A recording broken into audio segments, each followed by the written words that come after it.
Ayun na nga, nilabas na ni Shams ang report about LeBron James.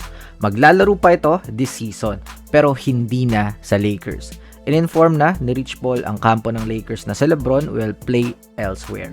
Another free agency bombshell for LeBron James since he left Cleveland for Miami. Pero ngayon, kinausap muna ni LeBron si Rob Pelinka ng maayos dahil na rin sa naging magandang run nila with him, and the Lakers has the flexibility right now.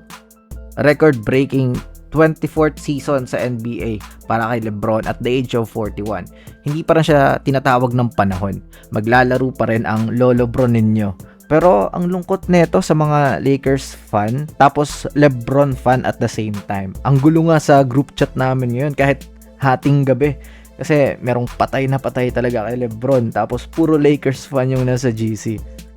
So ayun, 8 seasons with the Lakers. Dumating noong 2018, lugmok yung franchise at binalik sa pagiging relevant yung Lakers at nakakuha ng championship noong 2020 bubble para sa 17th title ng franchise.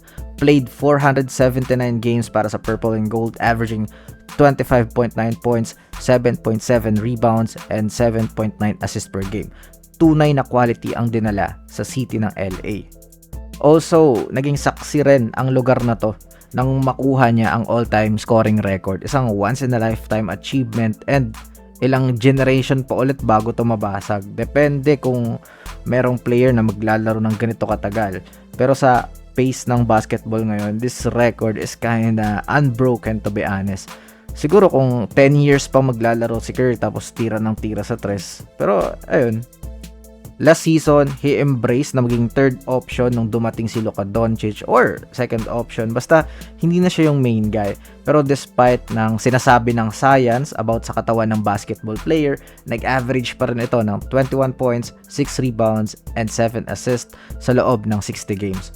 All-star level pa rin yung numbers, kaya imposibleng walang maghabol sa kanya sa free agency.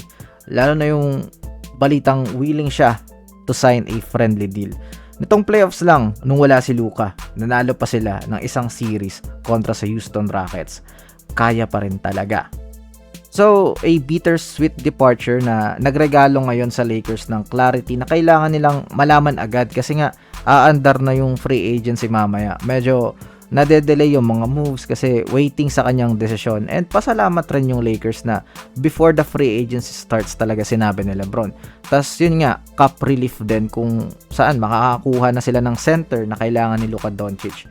New era para sa Lakers sa duo ni Luka at Austin.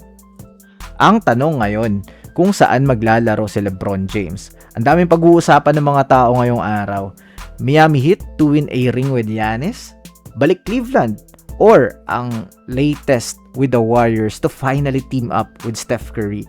Kasi malaking factor din yung pamilya niyang nakasettle na sa California. Tapos dilipat pa sila ng East Coast. Kaya ito talaga yung may malaking chance. Tapos yun nga, nag-decline si Draymond Green sa kanyang contract para magkaroon ng space yung Warriors to sign LeBron James. Alam natin gagawin ni Green ang lahat, makasama lang ang kanyang Bebe Loves. Ang tagal niya na tong fantasy. Hindi niya lang din talaga maiwan si Steph eh. So ayan, ipagsama yung dalawa niyang mahal. Grabe ano? Ano ay yung mga susunod na balita? Ay! Kaya ba, let me know all your thoughts in the comment section below. I will now step back. Bye-bye!